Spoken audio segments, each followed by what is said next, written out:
Ito yung isang alaga kong stag na dati matamlay siya, parang ayaw niyan tumuka, pero ngayon okay na siya.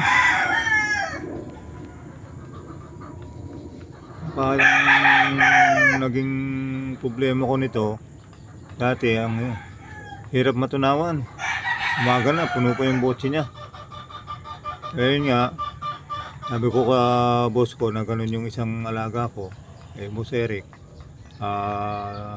binila namin ng gamot na pang patunaw. Yung mga 2 inuman lang, ngayon balik na ulit siya sa dating lakas niyang kumain, saka dun sa sigla ng katawan niya, galaw niya, bumalik na sa normal. Oo, maliksi na siya, maliksi na yung galaw yung, at makikita naman natin sa mukha ng manok natin. Araw-araw natin nakikita at naobserbahan, alam na natin na okay siya o hindi siya okay. Kasi pag hindi okay talagang kailangan maagapan.